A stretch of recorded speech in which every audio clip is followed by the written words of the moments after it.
अस्सलाम वालेकुम, this is Amar academy from online biology learning. आज जो हमारा बच्चों टॉपिक है वो हमारे पास है गैसीय एक्सचेंज इन ह्यूमन। हमने इंसानों में गैसों का जो तबादला है वो पढ़ना है। लास्ट जो हमारा टॉपिक था वो हमने गैसीय एक्सचेंज इन प्लांट यानी कि पौधे जो है वो गैसों का तबादला किस तरह करते हैं वो हमने स्टडी किया। अगर बच्चों आपने मेरा वो लेसन नहीं सुना तो मैं डिस्क्रिप्शन में उसका लिंक मेंशन कर दूंगा, आप वहाँ पे जाके वो लेसन मेरा जो है वो सुन सकते हैं। और आज जो मेरा टॉपिक है वो है इंसानों में गैसों का तबादला कैसे होता है। तो ये बच्चों एक इम्पोर्टेंट टॉपिक है, लेंथी टॉपिक है, इसको आप ज़रा गौर से सुनिएगा। तो बच्चों टॉपिक स्टार्ट करने से पहले अगर आपने मेरे चैनल को सब्सक्राइब नहीं किया तो सब्सक्राइब कर लें, बेल आइकन को दबा लें ताकि मेरा हर आने वाला जो लेसन है वो आप तक पहुंच सके और आप उससे फ़ायदा हासिल कर सकें। और अगर मेरा लेसन अच्छा लगे तो मेरे लेसन को आगे अपने फ्रेंड्स और फैमिली मेम्बर को शेयर करें। इसके अलावा बच्चों मैं यहाँ पे नुरानी कैदे का भी सबक दे रहा हूँ और मैंने अभी वुज़ू का तरीका भी बताया है और उसका डिस्क्रिप्शन भी मेंशन कर दूंगा मैं। और भी काफ़ी चीज़ें हैं। अगर आप नुरानी कैदा भी सीखना चाहते हैं कुरान नाज़िला तलफ़्फ़ुज़ के साथ या रोज़मर्रा की दुआएं सीखना चाहते हैं तो आप इस चैनल को सब्सक्राइब कर सकते हैं। चलो बच्चों अब हम चलते हैं अपने टॉपिक की तरफ और हमारा topic gas exchange in human. इंसानों में गैसों का तबादला कैसे होता है, पहले हम एक मतलब वर्ड रीड करके मैं उसकी एक्सप्लेनेशन दूंगा, लेकिन हाँ इससे पहले कि हम रीडिंग की तरफ चलें हम चलते हैं डायग्राम की तरफ जो मैं आपको समझाना चाहता हूँ, जो कि ये है। बच्चों ये जो आपको यहाँ पे डायग्राम नज़र आ रही है ये असल में इंसान का रेस्पिरेटरी सिस्टम है, सांस लेने का जो निज़ाम होता है ये वो है। तो इसको हम देखेंगे कि ये क्या है और इसको यहाँ पे लिखा हुआ है एयर पैसेजवे, यानी कि हम जब सांस लेते हैं तो हवा कहाँ पे जाती है, किन किन रस्तों से होके कहाँ पे जाती है, फिर वो गैसों का तबादला करके वापस किस तरह वो आगे जाती है, ये सारी चीज़ें जो है वो हम डिस्कस करेंगे यहाँ पे। तो ये इंटरनल स्ट्रक्चर है हमारा और इसको मैं पहले आपको ये समझा देता हूँ। यहाँ पे सबसे पहले बच्चों जब हम ये हमारा है नेज़ल कैविटी और ये है हमारी ओरल कैविटी। नेज़ल कैविटी कहते हैं नाक के अंदर जो खाली जगह होती है उसको, और ओरल कैविटी कहा जाता है हमारा जो माउथ है उसको कहा जाता है ओरल कैविटी, जो कि ये है। अब हम अपनी ओरल कैविटी के थ्रू भी सांस ले सकते हैं और हम नेज़ल कैविटी के थ्रू भी सांस ले सकते हैं, यानी कि अंदर लेके जा सकते हैं। तो जो नेज़ल कैविटी होती है पहले इसका स्ट्रक्चर सुन लीजिएगा। जो नेज़ल कैविटी है इसके आगे वाले सुराख भी होते हैं और इसके पीछे वाले भी सुराख होते हैं। जो आगे वाले सुराख होते हैं इन दोनों सुराखों को हम नाम देते हैं नोस्ट्रिल्स, लेकिन क्योंकि ये बाहर ओपन होते हैं तो बाहर ओपन होने की वजह से इन सुराखों को हम कहते हैं एक्सटर्नल नोस्ट्रिल। और ये वाले जो सुराख हैं ये क्योंकि अंदर ओपन होते हैं और अंदर ओपन होने की वजह से इसको हम कहते हैं इंटरनल नोस्ट्रिल्स। यहाँ पे लिखा तो नहीं है लेकिन मैं जस्ट आपको बता रहा हूँ। तो ये है हमारी नेज़ल कैविटी, नोस्ट्रिल्स और एक्सटर्नल नोस्ट्रिल्स और इंटरनल नोस्ट्रिल्स। उसके बाद फिर हमारी ये आ जाती है ओरल कैविटी के जो हमारा माउथ होता है, हम माउथ के जरिए सांस लेते हैं। ये ओरल कैविटी यहाँ से जो सांस है वो यहाँ पे जाता है। अब यहाँ पे अगर आप गौर करें तो हमारी जो ओरल कैविटी है और हमारी जो नेज़ल कैविटी है ये दोनों जाके इस जगह पे जाके इस जगह पे जाके ये दोनों एक हो जाती हैं। पहले दो रास्ते थे और उसके बाद फिर एक रास्ते में वो कन्वर्ट हो गई। ये जो एक रास्ते में कन्वर्ट हुई है इस रास्ते को हम नाम देते हैं फेरेंक्स। तो बच्चों जो फेरेंक्स होता है ये माउथ के पीछे मस्कुलर एक रास्ता होता है, यानी कि मसल्स का बना हुआ एक रास्ता है, पाथ है। तो उस पाथ को हम कहते हैं फेरेंक्स। इसकी डेफिनेशन हम इंशाल्लाह जब रीडिंग करेंगे तो हम इसको पढ़ेंगे। तो ये फेरेंक्स है। फेरेंक्स के बाद फिर क्या आ जाता है कि हमारे पास यहाँ पे देखिए यहाँ पे दो ट्यूब्स हैं, एक ये ट्यूब्स और एक ये ट्यूब्स। जो ये वाली ट्यूब्स है ये आगे है, इसको हम नाम देते हैं एयर ट्यूब और या उसका दूसरा नाम है ट्रेकिया। इसको ट्रेकिया कहते हैं, यानी कि ये वो ट्यूब है जहाँ से हवा जो है वो लंग्स में जाती है। और एक ये ट्यूब होती है और इस ट्यूब को हम नाम देते हैं एसोफेगस और ये एक खुराकी नाली होती है। ये आगे आपको नहीं दिखाएगी, इसका जो कनेक्शन है वो हमारे लंग्स के साथ होता है, लंग्स के साथ क्या स्टोमक के साथ होता है और उसमें हम खाना जो है वो डाइजेस्ट करते हैं। जब हम खाना खाते हैं तो वो यहाँ पे इस नाली के ज़रिए वो स्टोमक में चला जाता है, ठीक है। तो ये दो नालियाँ हैं, हम इसकी बात तो नहीं करेंगे, हम इसकी करेंगे ट्रेकिया की। ये ट्रेकिया है। तो बच्चों ट्रेकिया के ऊपर जो ना यहाँ पे ये जैसे ये फेरेंक्स है, यहाँ पे ये ऊपर वाला जो हिस्सा होता है ट्रेकिया के ऊपर वाला, इसको हम लेरेंक्स कहते हैं। यहाँ पे लेरेंक्स लिखा नहीं है यहाँ पे, और लेरेंक्स के दो पार्ट होते हैं देखिए, एक ये वाला ऊपर वाला हिस्सा जहाँ से ये ओपन हो रहा है, इसको हम कहते हैं ग्लोटिस। अब इस ग्लोटिस को ओपन और क्लोज करने के लिए ये वाला एक ढकना है, लेड है, इस लेड को हम नाम देते हैं एपिग्लोटिस, यानी कि ग्लोटिस के ऊपर उसको ओपन और क्लोज करने के लिए ये क्या है, एपिग्लोटिस है।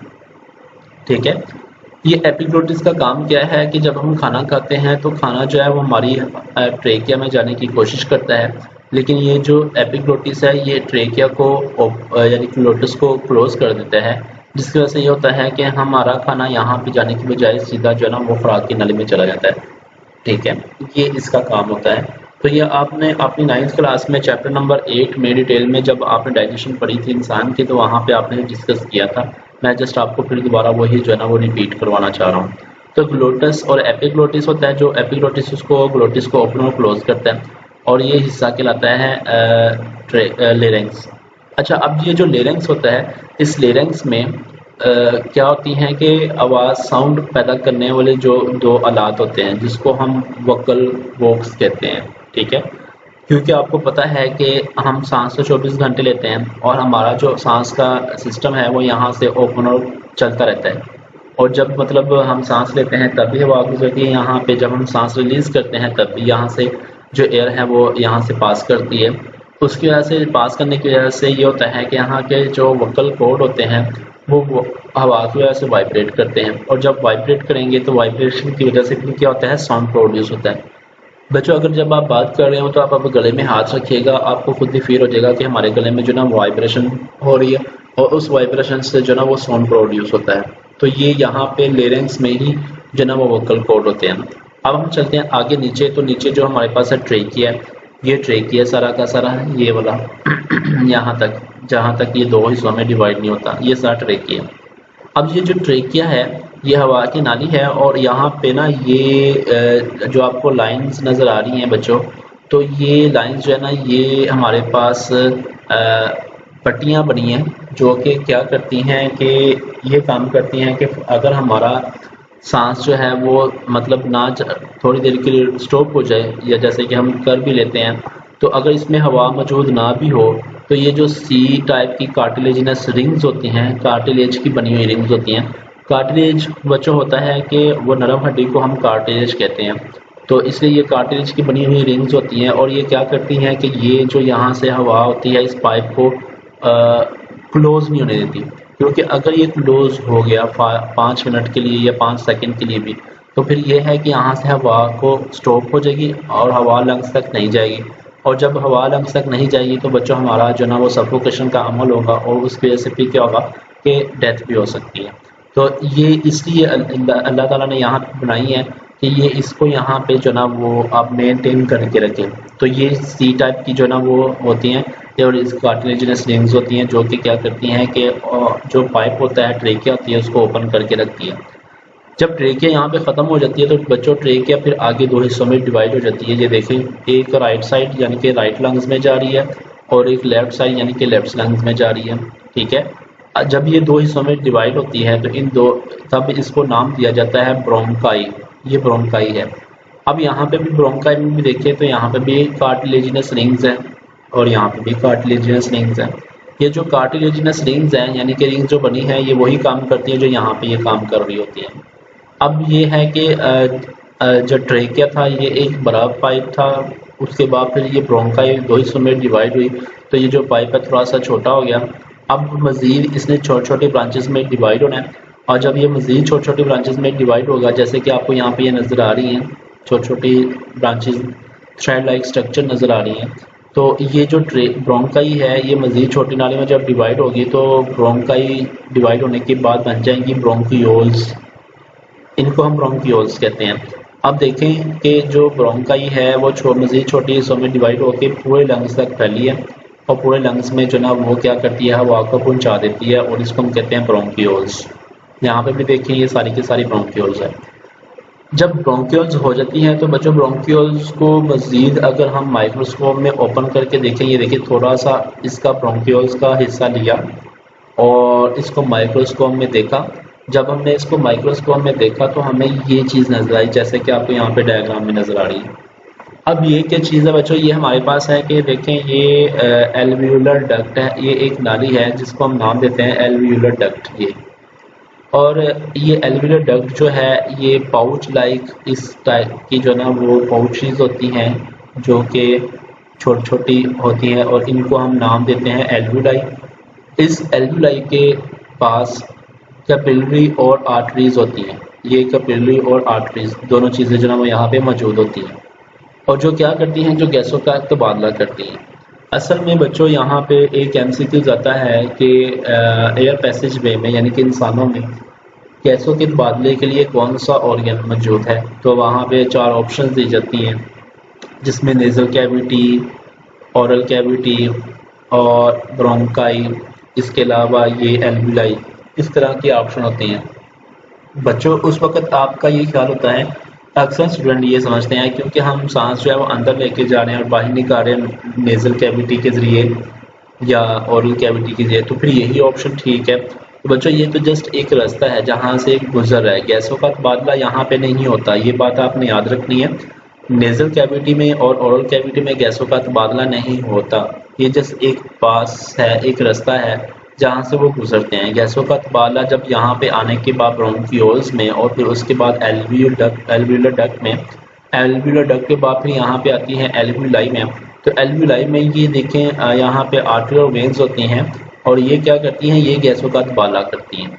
देखें जब हम सांस को अंदर लेके जाते हैं तो उसमें ऑक्सीजन होती है, वो ऑक्सीजन जब यहाँ पे आती है तो ऑक्सीजन आने के बाद यहाँ पे आर्टरी में चली जाती है और जब आर्टरी में जाती है तो आर्टरी में जाने के बाद फिर ये होता है कि वो आर्टरी पूरे मतलब के बॉडी में वो ऑक्सीजन को सप्लाई कर देती है ब्लड में। और सेम उसी वक्त जब ऑक्सीजन यहाँ से आर्टरी में जाती है तो सेम उसी वक्त जो कार्बन डाइऑक्साइड है वो यहाँ से यहाँ पे वापस आ जाती है एल्वियोलाई में। और जब हम सांस रिलीज करते हैं तो एल्वियोलाई से फिर एल्वियोलर डक्ट से फिर ब्रोंकियोल्स, फिर ब्रोंकाई, ट्रेकिया से फिर लेरेंक्स, फेरेंक्स और नेजल कैविटी के थ्रू बाहर। मतलब कि जब हम सांस रिलीज करते हैं तो उसमें कार्बन डाइऑक्साइड होती है और जब हम सांस अंदर लेके जाते हैं तो उसमें ऑक्सीजन होती है जो हमारी बॉडी को मिल जाती है। इस तरह में ऑक्सीजन जो है वो मिलती रहती है। एक बात और कि ये गैसों का तबादला क्यों और कैसे होता है बच्चों, ये आपको यहाँ पे ऐसे नज़र आ रहा है आँख से या डायग्राम से, लेकिन बच्चों असल में ये इतनी बारीक होती है कि इसको देखने के लिए हमें माइक्रोस्कोप की ज़रूरत पड़ती है, ये हमें आँख से नज़र नहीं आती। और इनकी जो वाल्स होती हैं एल्वियोलाई की वो इतनी बारीक होती हैं कि जस्ट एक सेल जितनी ठीक इतनी इसकी मोटाई होती है और गैसों का जो तबादला होता है वो इजीली हो जाता है। तो इसलिए जो आपको पता होना चाहिए गैसों के तबादले के लिए हमारे पास कौन सा ऑर्गेनली है और सॉरी ऑर्गन्स है, एल्वियोलाई है। तो ये एल्वियोलाई जो है ये करता है हमारे पास गैसों का तबादला। तो ये था सारा का सारा इसका स्ट्रक्चर जो मैंने आपको मेंशन कर दिया है कि यहाँ पे कौन कौन सी चीज़ें कैसे हैं। मज़ीद जब हम रीडिंग करेंगे तो कुछ नई टर्म्स आएंगी वो भी मैं आपको बताऊंगा कि वो कैसे होती है। और एक बात और कि जो हमारा राइट लंग्स है ये राइट लंग्स है बच्चों। जो आप देखें, आप इसी तरह समझे कि आप मिरर देख रहे हो, जो आपका लेफ्ट साइड बनेगा वो इसका राइट बनेगा और जो आपका राइट बनेगा वो इसका लेफ्ट बनेगा, क्योंकि ये आपके सामने खड़ा है। आप किसी तरह समझे कि आप किसी अपने दोस्त के साथ बात कर रहे हैं जो आपके सामने खड़ा है और उसका जो राइट है वो आपका लेफ्ट है और उसका जो लेफ्ट है वो आपका राइट है। तो सेम इसी तरह यहाँ पे भी होगा। तो ये राइट लंग्स है, ये लेफ्ट लंग्स है। तो जो राइट लंग्स होता है ये थोड़ा सा बड़ा होता है और इसके 3 लोब्स होते हैं as compare to left lungs, और लेफ्ट लंग छोटा होता है, स्मॉल होता है, इसके 2 लोब्स होते हैं। लोब क्या होता है? लोब होता है बच्चों हिस्सा, उसको हम कहते हैं कि इसके पार्ट होते हैं।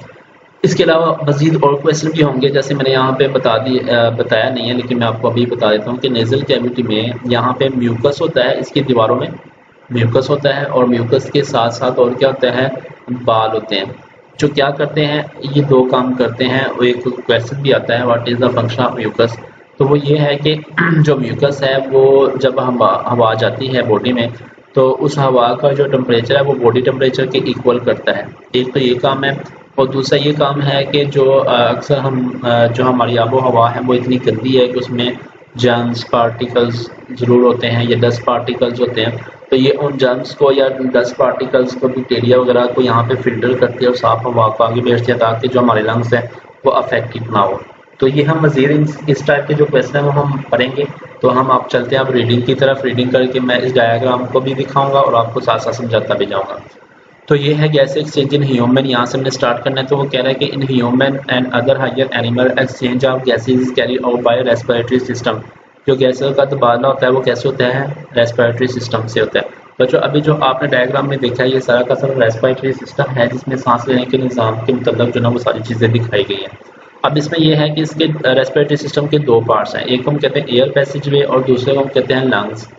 आज जो हमारा टॉपिक है वो ये है कि एयर पैसेज वे। एयर पैसेज वे ये क्या है, लंग्स का जो है वो हम बाद में पढ़ेंगे। तो एयर पैसेज वे हम स्टडी करेंगे कि वो क्या होते हैं। अब हम चलते हैं आगे एयर पैसेज वे में। तो एयर पैसेज वे में सबसे पहले यहाँ पे जो बताया गया, the air passage way consist of the parts through which the outside air comes in and lungs after the exchange of gases it out. कहते हैं कि एयर पैसेज वे एक ऐसा रास्ता है जिसमें क्या होता है कि बाहर की जो हवा है वो अंदर जाती है और अंदर की जो हवा है गैसों के उबालने के बाद फिर बाहर जाती है। This passage air consist of the following parts. अब ये जो पैसेज वे है यहाँ तक बच्चों आप पॉइंट आउट कर लें, ये एयर पैसेज वे की डेफिनेशन है, द एयर से लेके तो गोज आउट तक, आप इसको पॉइंट आउट कर लें। ये डेफिनेशन है एयर पैसेज वे की। अब जो एयर पैसेज वे के मुख्तलिफ पार्ट्स हैं, हिस्से हैं। सबसे पहला है the nose and closes the nasal cavity. सबसे पहले नेजल कैविटी जो मैंने अभी आपको दिखाई थी, नेजल कैविटी नाक की खाली जगह जो होती है। It open the outside through the opening called the nostrils. यहाँ ये भी पॉइंट आउट कर लें, ये ओपन नेजल कैविटी ओपन होती है बाहर नोस्ट्रिल्स के जरिए, और जिन सुराखों के जरिए ओपन होती है उसको हम नोस्ट्रिल्स कहते हैं। मैंने आपको बताया है बाहर ओपन होता है एक्सटर्नल नोस्ट्रिल्स, अंदर ओपन हो तो इंटरनल नोस्ट्रिल्स। तो ये आप डेफिनेशंस की पॉइंट आउट कर सकते हैं नोस्ट्रिल्स की, ये नोस्ट्रिल्स है। उसके बाद फिर वो कह रहा है कि nasal cavity is divided into two portion by a wall. अब आपको पता है कि आपकी जो नाक है या नेजल कैविटी है उसको एक वाल, एक दीवार के जरिए उसको दो हिस्सों में डिवाइड किया गया, दो पोर्शन में डिवाइड किया गया। Each portion is lined of fine hair and mucus which filter the dust particle from the air.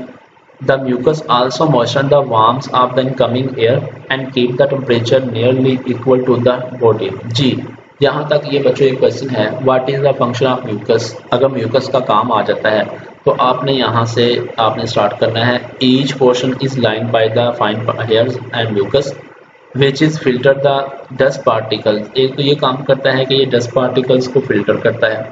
Dust particles को फिल्टर करने के बाद फिर क्या करता है, दूसरा ये काम करता है कि जो बाहर की गर्म हवा होती है उसको हमारी बॉडी के टेम्परेचर के इक्वल करता है। तो ये दो काम करते हैं ये, ठीक है। डस्ट पार्टिकल्स को फिल्टर करने का फ़ायदा ये है कि हमारे लंग्स जो हैं वो डस्ट पार्टिकल से बच जाते हैं और इस तरह फिर वो महफूज रहते हैं और सेहतमंद रहते हैं, हम बीमार नहीं होते। और जो टेम्परेचर है ये भी क्या करता है कि ये भी हमें बीमारी से बचाता है। अगर इसका टेम्परेचर जो है हवा का वो चेंज ना हो तो फिर ये होता है कि ये जाके हमारी बॉडी के अंदर जाकर टेम्परेचर जो है वो चेंज कर सकता है, जिसकी वजह से हम बीमार हो सकते हैं। तो इतना इंपॉर्टेंट फंक्शन है इस म्यूकस का जो हमारी नेजल कैविटी में मौजूद होता है। तो ये एक क्वेश्चन ये भी आप पॉइंट आउट कर लें और यहाँ तक इसका आंसर जो है वो आपने मेंशन करना है। अब हम चलते हैं नेक्स्ट अपने रीडिंग की तरफ, नेक्स्ट पेज पे। यहाँ पे आपको एक बॉक्स दिखाया गया और बॉक्स में आपको रिकॉल करवा रहा है। रिकॉल क्या करवा रहा है, the glottis is guarded by the flap. जो ग्लोटिस है वो कवर किया जाता है या महफूज किया जाता है एक फ्लैप, एक पर्दे के जरिए। फ्लैप मीन्स पर्दा ऑफ टिश्यू, जो टिश्यू का बना होता है, इस कॉल एपिग्लोटिस, और उसको हम एपिग्लोटिस कहते हैं, जो कि मैंने आपको यहाँ पे दिखाया था। ये देखिए ये ग्लोटिस है और ग्लोटिस के ऊपर ये एक फ्लैप है, एक पर्दा है जो कि क्या करता है, इसको कवर करता है ग्लोटिस को, इसको हम कहते हैं एपिग्लोटिस। ये एपिग्लोटिस की डेफिनेशन बच्चों यहाँ पे आपने पॉइंट आउट की है। जी आगे चलते हैं, nasal cavity open into the pharynx. Pharynx मैंने आपको अभी दिखाया था कि फेरेंक्स क्या होता है। ये देखें ये फेरेंक्स है जहाँ पे नेजल कैविटी और ओरल कैविटी जो ना वो ओपन होती है, ये फेरेंक्स है। By means small two opening call the internal nostrils. कहते हैं ये ओपनिंग है एक जहाँ पे इंटरनल नोस्ट्रिल जो है वो ओपन होती है। फेरेंक्स इज द, अब फेरेंक्स की डेफिनेशन है, ये जरा पॉइंट आउट कर लें।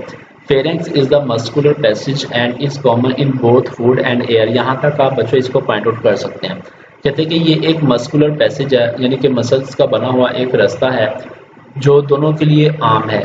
किसके लिए, फूड भी यहीं से गुजरता है और हवा भी यहीं से गुजरती है, तो ये इसलिए इसको मस्कुलर जो ना वो पैसेज कहा जाता है।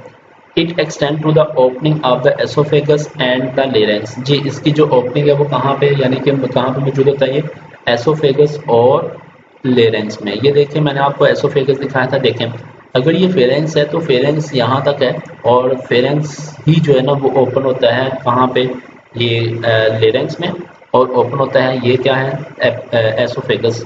एसोफेगस बच्चों खुराक की नाली को कहा जाता है और फेरेंक्स में ये दोनों ओपनिंग जो है मौजूद है। अब वो ये जो फेरेंक्स है ये हवा को लेके जाएगा यहाँ पे लेरेंक्स की तरफ और खाने को लेके जाएगा यहाँ पे एसोफेगस की तरफ।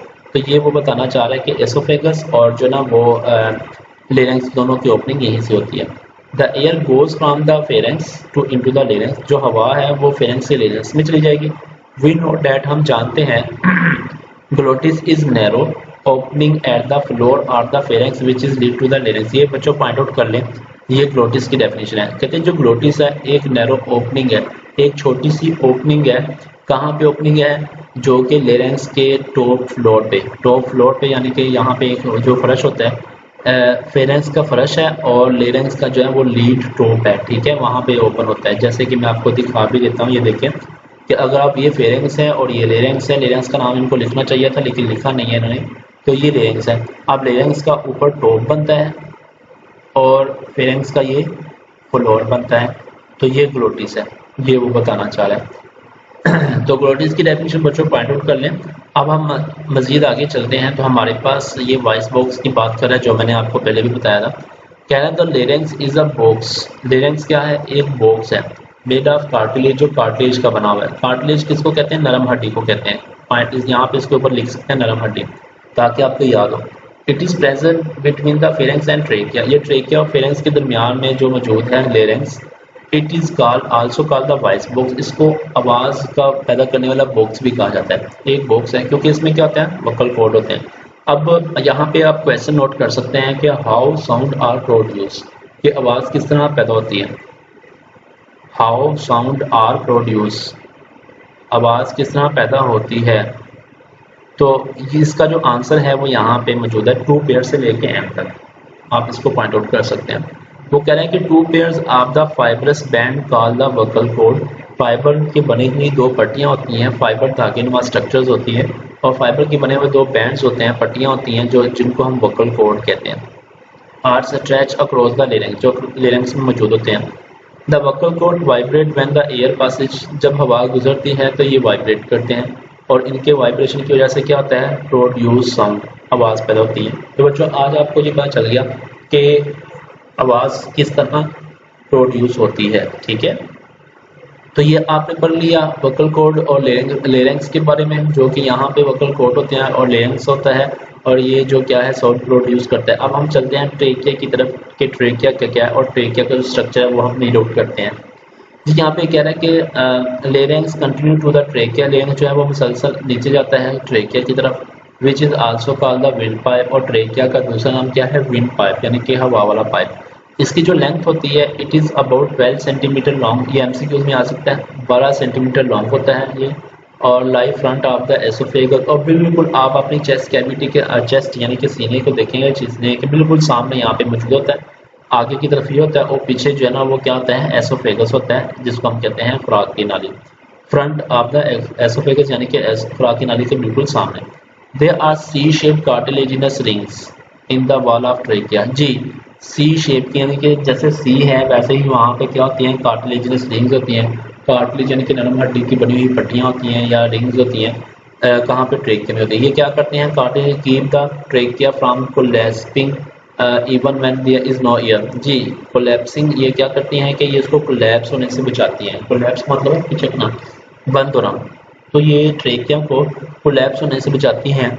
ये तब भी बचाती हैं जब यहाँ पे नो एयर, हवा मौजूद ना हो। तो बच्चों ये इतना इम्पोर्टेंट है कि अगर ये बंद हो गई तो फिर ये समझ लो कि ये डेथ का बायस बनेगी इंसान का।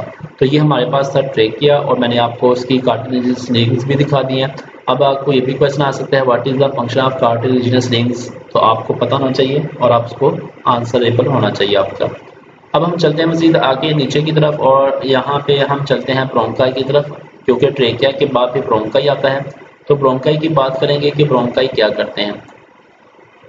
यहाँ पे ये लिखा हुआ है on entering the chest cavity, जैसे ही चेस्ट कैविटी में एंटर होता है तो trachea divide into two smaller tubes called bronchi, जो तो क्या करती है, ये दो हिस्सों में डिवाइड होती है, और ये जो दो हिस्सों में डिवाइड होती है इसको हम क्या नाम देते हैं, ब्रोंकाई कहते हैं। बच्चों दोनों को हम ब्रोंकाई कहेंगे और एक को हम कहेंगे ब्रोंकस, सिंगुलर ब्रोंकस होता है, जो मैंने आपको दिखाई भी थी डायग्राम के वक्त। मैं आपको फिर दिखा देता हूँ, ये देखें कि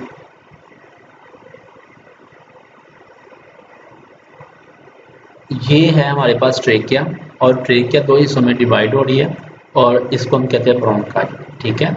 एक को हम ब्रोंकस कहेंगे, यानी कि ये एक ब्रोंकस है, ये दूसरी ब्रोंकस है, और दोनों को कलेक्टिवली कॉलम ब्रोंकाई कहेंगे। अच्छा, अब ये है कि ब्रोंकस ये क्या होती हैं, the bronchi also have cartilaginous plate, इसके पास भी कार्टिलेज की बनी हुई प्लेट्स होती हैं जो क्या करती हैं कि जो मतलब इसको कोलैप्सिंग होने से बचाती हैं इन the wall.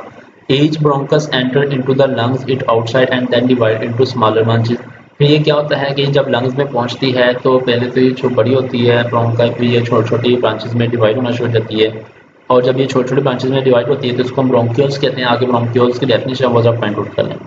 The bronchi continue dividing in the lungs until they make several fine tube called the bronchiole।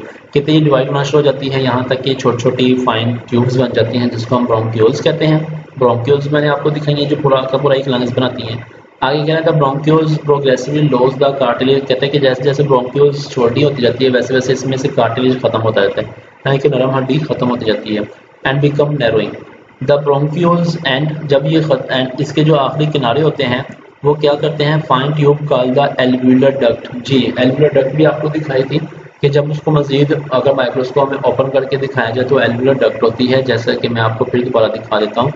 जी, ये है हमारे पास एल्वियोलर डक्ट, ये एल्वियोलर डक्ट है जो कि यहाँ पे ये देखें ये दिखाया गया, ये एल्वियोलर डक्ट और ये एल्वियोलाई है, इनकी बात कर रहा है। तो कह रहा है कि ये एल्वियोलर डक्ट आ जाती हैं। एल्वियोलर डक्ट के बाद फिर ये क्या है कि each alveolar duct open into a cluster of pouches called alveoli. ये बच्चों आप पॉइंट आउट कर रहे हैं, ये एल्वियोलाई की डेफिनेशन है। कहते हैं कि ये फिर क्या करते हैं कि ये ओपन होती हैं एक क्लस्टर कहते हैं गुच्छे को, एक गुच्छा होता है पाउच थैलियों का बना हुआ जिसको हम कहते हैं एल्वियोलाई, और एल्वियोलाई में ये ओपन होती है। अब एल्वियोलाई क्या करती हैं वो आगे इसका फंक्शन बताया गया। The alveoli form the respiratory surface in human body. जी, ये बनाती हैं रेस्पिरेटरी सरफेस इंसानी बॉडी का। Each alveolus is sac-like structure lined by the single layer of the epithelial cells। कहते हैं कि ये क्या होती है, sac-like थैलीनुमा स्ट्रक्चर्स होती हैं और सिंगल लेयर्स की बनी होती है। मैंने आपको पहले ही कहा था कि सिंगल लेयर्स होती है, इतनी बड़ी होती है कि वन सेल्स थिक होती है, ये जस्ट जिससे गैसों का पाला जो ना वो इजीली हो सकता है, और इसमें एपिथेलियल सेल्स मौजूद होते हैं। It is bound on the outside by a network of capillaries, और कहते हैं कि इसके चारों तरफ जो ना वो क्या होता है, कैपिलरीज का नेटवर्क होता है, जैसे मैंने अभी आपको डायग्राम में दिखाया भी था। अब ये क्या करेगा, द पल्मोनरी आर्टरी आती है दिल से। आपने 9th चैप्टर में पढ़ा है 9th क्लास में हार्ट ऑफ स्ट्रक्चर, तो उसमें आपने पल्मोनरी आर्टरी का भी पढ़ा होगा। तो ये जो पल्मोनरी आर्टरी है ये दिल से निकलती है और दिल से निकलने के बाद ये लंग्स में आ जाती है। कहते हैं pulmonary artery from the heart containing deoxygen blood enter the lungs. जी, ये दिल से बगैर ऑक्सीजन वाला ब्लड लेके आती है, डीऑक्सीजनेटेड ब्लड मतलब कि बगैर ऑक्सीजन वाला ब्लड लेके आती है और उसको एंटर कर देती है लंग्स में, ठीक है। अब ये क्या करेगी, and branches into the arterioles capillary which is surrounding the alveoli. जब ये वहाँ पे एंटर करेगी लंग्स में तो वहाँ पे क्या होगा कि छोटी छोटी ब्रांचेस होंगी आर्टरियोल्स की और कैपिलरीज की, उसमें डिवाइड हो जाएगी। These then join. अब ये क्या करेगा कि जब ये कैपिलरी में या आर्टरी में छोटी छोटी आर्टरियोल्स में डिवाइड हो जाएगी तो ये क्योंकि बगैर ऑक्सीजन वाला ब्लड है, तो बगैर ऑक्सीजन वाला ब्लड जो है वो ऑक्सीजन लेने के लिए है। जब हम सांस लेते हैं तो वो सांस ऑक्सीजन अंदर जाती है, ऑक्सीजन जब लंग्स में जाती है तो वो आर्टरियोल्स में चले जाती है और आर्टरियोल्स को ऑक्सीजन मिल जाती है। फिर दोबारा वो वहाँ से जो ब्लड है वो एंटर होता है ऑक्सीजन वाला दिल में, और दिल जो है वो पूरी बॉडी को जो ना वो ऑक्सीजन वाला ब्लड या ऑक्सीजनेटेड ब्लड जो है वो सप्लाई कर देता है। अच्छा, अब ये कह रहा है कि जब ये ऑक्सीजन ले लेती है तो आर्टरियोल्स होती हैं then join together to form venules. तो ये वेन से वेन्यूल्स में आपस में मिलती हैं, कैपिलरी वेन्यूल्स में मिलती हैं, वेन्यूल जो है वो पल्मोनरी वेन में मिलती है, यानी कि पल्मोनरी वेन बनती है। यानी कि पहले बड़े से छोटा होके आर्टियोल में कन्वर्ट हुई, आर्टियोल ने ऑक्सीजन ली, कैपिलरी तक गई और कैपिलरी के बाद फिर एल्वियोलाई तक ऑक्सीजन लेने के बाद फिर क्या किया कि वेन्यूल से फिर पल्मोनरी वेन, और वो जो पल्मोनरी वेन होती है वो ऑक्सीजनेटेड ब्लड जो है वो दोबारा जो वो दिल में एंटर कर देती है। तो ये बच्चों यहाँ पे ये जो पॉइंट है ये समझने वाले हैं। ये पॉइंट आपको तभी समझ आएंगे जब आपने वहाँ पे 9th क्लास में दिल की जो स्ट्रक्चर है और वो किस तरह आप लेके जाता है, अगर आपको वो समझ आए तो आपको ये समझ आ जाएगी सारी की सारी। तो इसको आपने गौर से सुनना है और गौर से समझना है, और अगर समझ ना आए तो आप कमेंट्स बॉक्स में जाके मुझे क्वेश्चन कर सकते हैं, मैं आपको उसका आंसर जो है वो मेंशन कर दूँ। अच्छा, अब हम ये है कि गैसों का तबादला हो गया यहाँ पे, इसका मतलब ये है कि जो एल्वियोलाई है वो गैसों का तबादला करती है। अब हम चलते हैं नेक्स्ट क्या है, 2 बॉक्स हैं, इन बॉक्स को पढ़ेंगे और ये भी 2 क्वेश्चन हैं बच्चों और इम्पोर्टेंट है, ये हम पढ़ते हैं कि ये क्या है। ये जो फर्स्ट बॉक्स है जो कि ब्लू कलर का है, इसके ऊपर आप लिख सकते हो कि हाउ वर्ड्स आर फॉर्म, अल्फाज कैसे बनते हैं, हम जो बोलते हैं ये अल्फाज किस तरह बनते हैं। तो ये एक क्वेश्चन है, इसका आंसर जो है वो हम रीड आउट करेंगे क्या है। तो यहाँ पे लिखा हुआ है कि the vibration in vocal cord and the movement of lips, जो वाइब्रेशन होती है वोकल कॉर्ड की और मूवमेंट होती है लिप्स की, चीक्स की, टंग, जाज, इनकी खास जो ना वो मूवमेंट होती है, produce specific sound which result in speech, ये खास साउंड पैदा करती हैं और वो जो साउंड है वो किसका बायस बनती है, स्पीच का, यानी कि बोलने का। स्पीच इज एन एबिलिटी, आगे स्पीच क्या होती है उसकी डेफिनेशन बता रहा है। यहाँ पे एक दूसरा क्वेश्चन आपको ये भी आ सकता है, what do you mean by speech या डिफाइन स्पीच, तो आपको पता होना चाहिए। Speech is an ability that only human are gifted with and in this one characteristic which is the put human being superior to all. जी, वो कह रहा है कि स्पीच जो है वो एक ऐसी खासियत है जो जस्ट गिफ्ट दी गई है इंसानों को। वो कहते हैं कि इंसानों को इसी बिना पर, इसी खसूसियत की बिना पर, इस स्पीच की बिना पर उसको क्या किया गया, इंसान को सुपीरियर कहा गया, यानी कि इसको क्या कहा गया कि ये सबसे बेहतर है मखलूक, तो इसी बिना पे बच्चों कहा गया। तो ये जो बोलने का अंदाज़ है ये बस एक ह्यूमन के पास, इसके अलावा किसी के पास नहीं है। तो ये आपको समझ आएगी कि अल्फाज कैसे बनते हैं, और दूसरा ये भी समझ आएगी कि इसी वजह से जो इंसान को है ना अशरफुल मखलूक़ात जो है वो कहा गया है, सुपीरियर टू ऑल, यानी कि जितने भी मखलूक हैं उन सारी मखलूक से ज़्यादा अफजल जो है वो किसको कहा गया है, इसको कहा गया है इंसान को। अब हम दूसरे क्वेश्चन की तरफ चलते हैं जो कि मोस्ट इम्पोर्टेंट है। तो ये मतलब यहाँ पे हम बात समझने वाली है, ठीक है, ये मैं अभी आपको बताता हूँ, समझाता हूँ। पहले हम चलते हैं अपने डायग्राम की तरफ। जी, एक बात मैं यहाँ पे आपको बताना भूल गया था, वो मैं आपको दोबारा समझा देता हूँ। देखें, फ़र्ज़ किया कि मैंने आपको कहा कि जो म्यूकस है वो यहाँ पे फाइन पार्टिकल्स को या डस्ट पार्टिकल्स को जब वो यहाँ पे कैच करता है। फ़र्ज़ किया कि अगर यहाँ से डस्ट या जर्म्स या बैक्टीरिया वगैरह यहाँ से निकल के आगे चले जाते हैं, कैच होने के बाद भी मतलब कुछ बैक्टीरिया जो है ना वो नेक्स्ट आगे चले जाते हैं, यानी कि ट्रेकिया में आ जाते हैं। अब जब ट्रेकिया में आ जाते हैं यहाँ पे, तो ट्रेकिया में भी म्यूकस होता है और ट्रेकिया में भी सिलिया होते हैं। सिलिया बच्चों कहते हैं छोटे छोटे बालनुमा स्ट्रक्चर्स, ठीक है, उसको हम कहते हैं सिलिया, वो मौजूद होते हैं। अब वो क्या करेंगे कि वो यहाँ पे कैच कर लिए जाएंगे बैक्टीरिया पार्टिकल्स, बैक्टीरिया वगैरह या डस्ट पार्टिकल्स यहाँ पे पकड़े जाएंगे, लंग्स में नहीं जाने देंगे। जब यहाँ से पकड़े जाएंगे तो ये ट्रेकिया जो है वो बॉडी के अंदर होता है। अब उन पार्टिकल्स को, उन बैक्टीरिया को बाहर भी निकालना होता है। तो यहाँ पे सिलिया की खास मूवमेंट होती है। वो सिलिया क्या करते हैं, जो वो मूवमेंट करते हैं और उनकी जो मूवमेंट है वो डस्ट पार्टिकल्स को आहिस्ता आहिस्ता ऊपर की तरफ धकेलती है, ऐसे ऊपर की तरफ धकेलती है, ऊपर जाते हैं, ऊपर जाते हैं, ऊपर जाते हैं, ठीक है, यहाँ से भी ऊपर की तरफ, ये जो दीवारें होती हैं यहाँ पे ऊपर जाते हैं। जब वो ऊपर जाते हैं तो ट्रेकिया से वो लेरेंक्स में आके यहाँ पे ठहर जाते हैं, लेरेंक्स में। अब ये होता है कि जब वो लेरेंक्स में आते हैं तो पहले वो यहाँ पे यहाँ तक कि अगर ब्रोंकाई में भी डस्ट पार्टिकल्स हो तो यहाँ पे भी सिलिया मूव करते करते करते करते ट्रेकिया में ले आते हैं, सॉरी ट्रेकिया से लेरेंक्स में ले आते हैं, और यहाँ से मूव करते करते लेरेंक्स में आ जाते हैं। मतलब डस्ट पार्टिकल्स को वहाँ पे भी कैच करके उनको आहिस्ता आहिस्ता ऊपर की तरफ मूव करवा के तो लेरेंक्स में ठहरा दिया जाता है।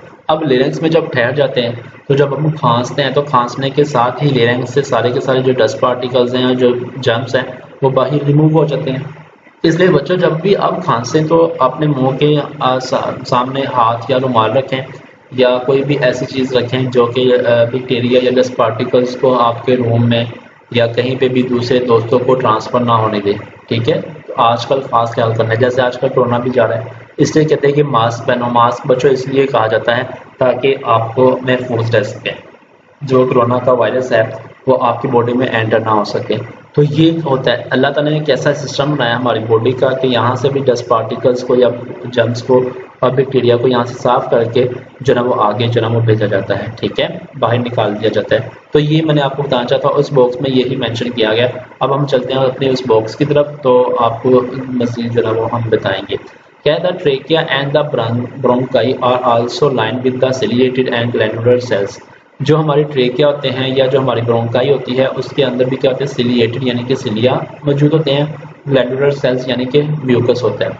The glandular cells secrete the mucus, ये क्या करते हैं, म्यूकस को सिक्रिएट करते हैं, जो मॉइस्चर गीला होता है, एयर एंड द हवा को गीला करते हैं, and trap the fine particles dust bacteria that have escape from the nasal cavity. वो कहता है कि नेजल कैविटी से वो बैक्टीरिया या डस्ट पार्टिकल जो बच जाते हैं उनको ये क्या करता है, उनको ये कैच करता है, पकड़ लेता है, और पकड़ने के बाद फिर क्या करता है, आगे सिलिया जो छोटे छोटे बालूमन स्ट्रक्चर्स होते हैं वो क्या करते हैं, beat with an upward motion. कहते हैं वो इस तरीके से बीट करते हैं, इस तरीके से आपस में टकराते हैं कि उनकी जो मोशन है वो ऊपर की तरफ होती है, सो डैट ताकि the foreign particle along the mucus send by the oral cavity, ताकि वो उनको मूव करवा के कहाँ पे भेजा जाए, ओरल कैविटी में भेजा जाए। जब ओरल कैविटी में आती है, where it may the either swallowed and coughed out, या तो उनको जब ओरल कैविटी में आ जाते हैं तो ओरल कैविटी में आने के बाद या तो उनको swallow किया जाता है, swallow यानी कि निकल जाना। तो जब वो swallow किया जाता है तो फिर वो कहाँ पे जाते हैं, वो जाते हैं स्टोमक में, और स्टोमक में जो एक क्या कहते हैं हाइड्रोक्लोरिक एसिड रिलीज होता है वो उन डस्ट पार्टिकल्स को किल कर देता है, इससे हम बीमारियों से बच जाते हैं। और दूसरा ये है कि या तो फिर उसको क्या कहते हैं कि खांसने के बाद उसको कफ्ड आउट यानी कि उसको बाहर जो है वो रिमूव कर दिया जाता है। ठीक है, तो बच्चों ये हमारा टॉपिक था आज का। मैं उम्मीद करता हूँ आपको समझ आई होगी। आप अगर इस टॉपिक को पूरा देखेंगे, एक एक वर्ड को रीडिंग करके समझेंगे, तभी आपको ये टॉपिक समझ आएगा। और अगर आपको किसी बात की समझ ना आई हो तो आप इसको पहले पढ़ें, इसको अंडरस्टैंड करें, अंडरस्टैंड करने के बाद जो ना वो आप मुझे कमेंट्स कीजिएगा, मैं इंशाल्लाह उसका आंसर दूंगा, आपको समझाऊंगा कि ये क्या होता है। तो यही था हमारा आज का टॉपिक जो कि इम्पोर्टेंट है। इंशाल्लाह हम अगर नेक्स्ट लेसन के लिए अगला लेसन जो हमारा न्यू होगा और उसके बाद हम जो आपके सामने एक नई वीडियो के साथ हाजिर होंगे, तब तक के लिए हमें इजाज़त दीजिएगा बच्चों। अल्लाह हाफिज़।